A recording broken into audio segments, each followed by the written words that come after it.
Hi, my name is Alia. I'm here to react to what $1 million buys you around the world. I'm pretty interested in this because I know the difference in America, like the difference between like LA or New York and like Texas or something. It's a pretty big difference. But I'm not too familiar with I don't know, the rest of the world, like what the costs of living. I don't know if it's going to be like the cost of living or more of just the houses, but yeah, I don't know the cost of houses or whatever in other countries. So, might as well watch this and learn a little bit. This is from The Richest. I'll have this video linked in the description. And yeah, that's it. Thank you for watching. Well, let's get into it. It's your lucky day. Here's your very own $1 million check. The only condition is that you can only use it to buy a house. You can choose to live anywhere in the world: Europe, Asia, Australia, Okay, but hold on. If you had $1 million, would you buy $1 million house? Because I wouldn't. Heck, even a private island in the Caribbean. You can finally settle down in the environment you've always dreamed of. Be that a modern waterfront mansion with sparkling waterfront views, or a penthouse apartment in a New York or Dubai skyscraper. As you'll quickly discover, $1 million can go a mighty long way. Or, in some particularly affluent areas, it'll barely even get you a parking spot. Need some help deciding where to move? Let's take a look at what 7 figures will buy us across every corner of the globe. Kicking off our journey around the world is the city that never sleeps, a place home to over 8 million people, the bustling metropolis that is New York City. The Big Apple is one of the most expensive cities across the U.S., but on its infamous Central Island, Isn't the it? skyscraper... Okay, I might be wrong, but isn't New York and LA not just the most expensive in the United States, but in the world? Right? Maybe that's just for cost of living, not the actual price of houses. I don't know. Borough of Manhattan, the prices get even higher and the apartments get even smaller. The median price for a 1-bedroom apartment here is almost $1 million, so that's exactly what we can expect to buy. Choose from a 1-bedroom, 640 square foot apartment in the West Village that comes with a private terrace and gym in the building. Or go for this one, another 1-bedroom straddling Murray Hill in Midtown. It's a 2-story open floor plan on the top floor of the building, offering impressive views of the skyline from the outer deck. It even includes a dishwasher and a washing machine, which might not sound crazy, but it's rather rare for apartments like this that were built in the 1920s. Still, beware, there's no elevator, so you'll be getting a daily workout. It's actually not as small as most people would expect, but as we hop over to Paris, then we really start to feel the squeeze. The City of Lights is renowned for its food, its architecture, and its bubbling culture. What it's not known for, however, is its spacious living. Considering the average cost per square foot is over $1,300, with $1 million on hand in the French capital, you'll be able to sign the deed to, well, a studio apartment. But don't forget, you're in Paris. You'll be spending your time walking down the Seine, visiting museums, and watching the world go by from a street-side cafe. This tiny 667 square foot apartment sits in the 7th arrondissement within walking distance of the Eiffel Tower and the Louvre. While the open-plan living space makes it feel a little bigger, for a squiz over $1 million, what you're really paying for here is the location.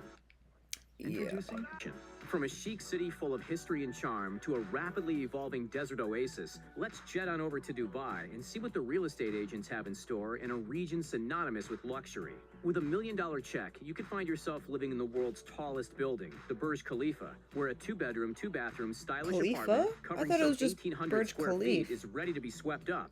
Check out those views. At a comparably cheap $353 per square foot, the dollars stretch a lot further in the UAE. If you're willing to live a little further inland, then that same bag of cash could buy you an enormous 3,566 square foot family home, which boasts a pool and a beautiful front garden. From the UAE, just let's board a location. 14-hour flight to the Great White North. Welcome to Toronto, folks, home of the most expensive property in all of North America. Here, with a citywide square footage average of $804, this Ontarian city edges out Los Angeles and Rome in its terms of price. If you're hoping of living amidst the hustle and bustle of the downtown area, look out, because your cash will be swept away in no time. Believe it or not, this tiny home, let's be honest, looks a little more than a shack or tool shed, was listed for $1 million. The blueprint shows 2 bedrooms and 1 bathroom, with the property notably located smack bang in the middle of Little Italy. Of course, if you were going to buy this place, the value comes from the land on which it sits, not necessarily the house itself. Who's ready for a trip down under? Australians have long been obsessed with property, and the continually rising prices in major cities prove it. The vibrant city of Melbourne is famous for its arts, culture, and coffee, but it's also unfortunately famous for its wallet-draining real estate. I'm scared of all the animals and spiders they have there. $1.275 million, just shy of $1 million American, you could sweep up this spacious 3-bedroom, 2-bathroom house in the affluent suburb of Caulfield. It features its own front and backyard, sits conveniently a 1-minute stroll from the tram stop, and just a quick 10-minute drive to the sandy shores of St. Kilda Beach. Keep in mind, however, that in Melbourne, and in fact most populated cities, costs can vary substantially. The median Melbourne house price of $881,000 could get you a tiny flat next to the ocean, or a 5-bedroom mansion on rural outskirts. As we spin the globe once more, 9,600 miles northwest of the Victorian capital is our next destination, Destin Point, near Pensacola, Florida. The average price per square foot around here is $215, almost 5 times cheaper than New York. With cash in hand, you'll be able to snap up a truly stunning beachfront retreat. Picture this, 1,850 square feet of living space, 3 bedrooms and 3 bathrooms, all renovated, and unbeatable views of the Gulf of Mexico. For the cherry on top, as part of a gated community, you'll also have access to 2 swimming pools, a hot tub, and a number of tennis courts. What's the drawback? It's a little further out from major cities, but hey, city living isn't for everyone. All right, folks, hold on to your wallets because our next city is about as expensive as they come. Welcome, ladies and gentlemen, to the most exorbitant area not only in Europe, but worldwide. Nestled on the French Riviera, sporting a reputation for high-rolling luxury.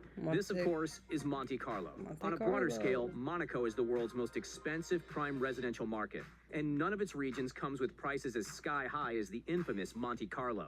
At $4,924 per square foot, what can we expect for $1 million bucks? Not much. You'll get a teeny tiny $4 grand per square foot studio with barely half a kitchen. That's no bigger than a standard 2-car garage. But you'll be spending all your time on your yacht anyway, right? For that kind of money, we could live like royalty in a place like Arizona. The cactus-filled state is quickly gaining steam as a retiree's dream destination. Why? Because with $1 million bucks, you can live in a truly astonishing mountain estate, just like this one. Situated outside of Tucson, this 4,560 square foot mansion boasts sweeping views of the rugged desert landscape with barely a neighbor in sight. It features floor-to-ceiling windows, a decked-out games room, and an expansive patio. Better yet, it also comes with a 237 square foot guest house, basically the same size as the one we just saw in Monte Carlo. The median list price per square foot in Tucson is $125, one of the most affordable we've seen so far.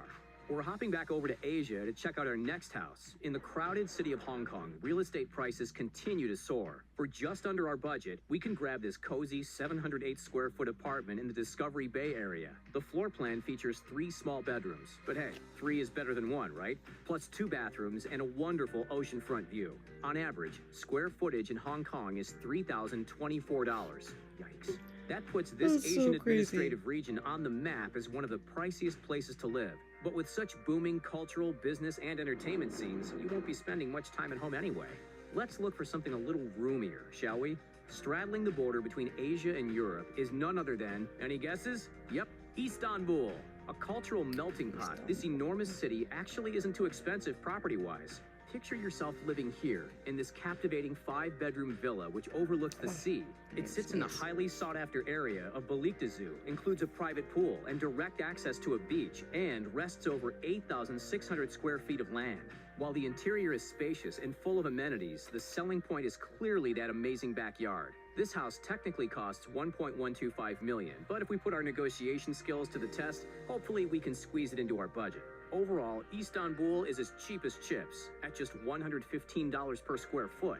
As we jet set over to Indonesia, they don't call Bali the island of paradise for no reason. On this tourist-adored island, $1 goes a long way, with simplistic luxury easy to come by. Estates typically sell for around $269 per square foot. Take this modern place, for example. With 7 figures at our disposal, we could set up shop in this open and bright 3-bedroom villa.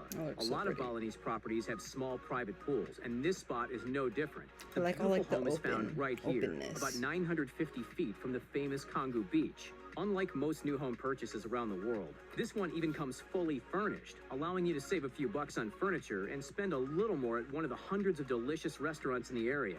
Indonesia and Southeast Asia in general provide awesome bang for your buck. But if Bali isn't quite your style, why not check out Thailand? On the sun-kissed island of Koh Samui, with some clever negotiation, our money will get us a truly remarkable 3-bedroom villa. We could talk all day about the modern interior. However, the undisputed gem of this property, one which we'd argue is a $1 million feature in its own right, is the infinity pool which overlooks the bay. While the prices on this island can vary, in perspective, the dollar cost per square foot in Pattaya, another waterside Thai area, is just over $200. Our fascinating real estate tour has taken us all over the world up to this point. We've seen some tiny apartments and some sprawling mansions. Have you found your dream home yet? If not, we might just have the trick. To etch your name one and for all into the elite bracket of the population, look no further than the Third K property in the Caribbean. This isn't just a house. Heck, it's not even a complex. This, my friends, is an entire private island. It spans 3.5 acres, and despite being totally private and isolated, remains just a stone's throw away from one of the Bahamas' most beloved spots, Harbor Island. The asking price is $1.3, but with a smile and a firm handshake, staying under our $1 million budget should be doable. So, for the moment of truth, tell us, where would you live? Let us know in the comments down below. Don't forget to... Okay. Would you rather live in, like, an apartment or, like, in a house where you have, like, a yard and stuff? Because, like, I don't know. Some people do prefer apartments and, like, being in a city. And, like, I don't know. Me, personally, I'm not, like, a huge fan of that. Like, right now, I'm renting, but, like, I'm in a house. I'm in the top floor of a house. And so, I mean, like, I still have a front yard and backyard and all that. But, so, yeah. I don't know. Let me know if you'd rather live in an apartment or in a house. Yeah.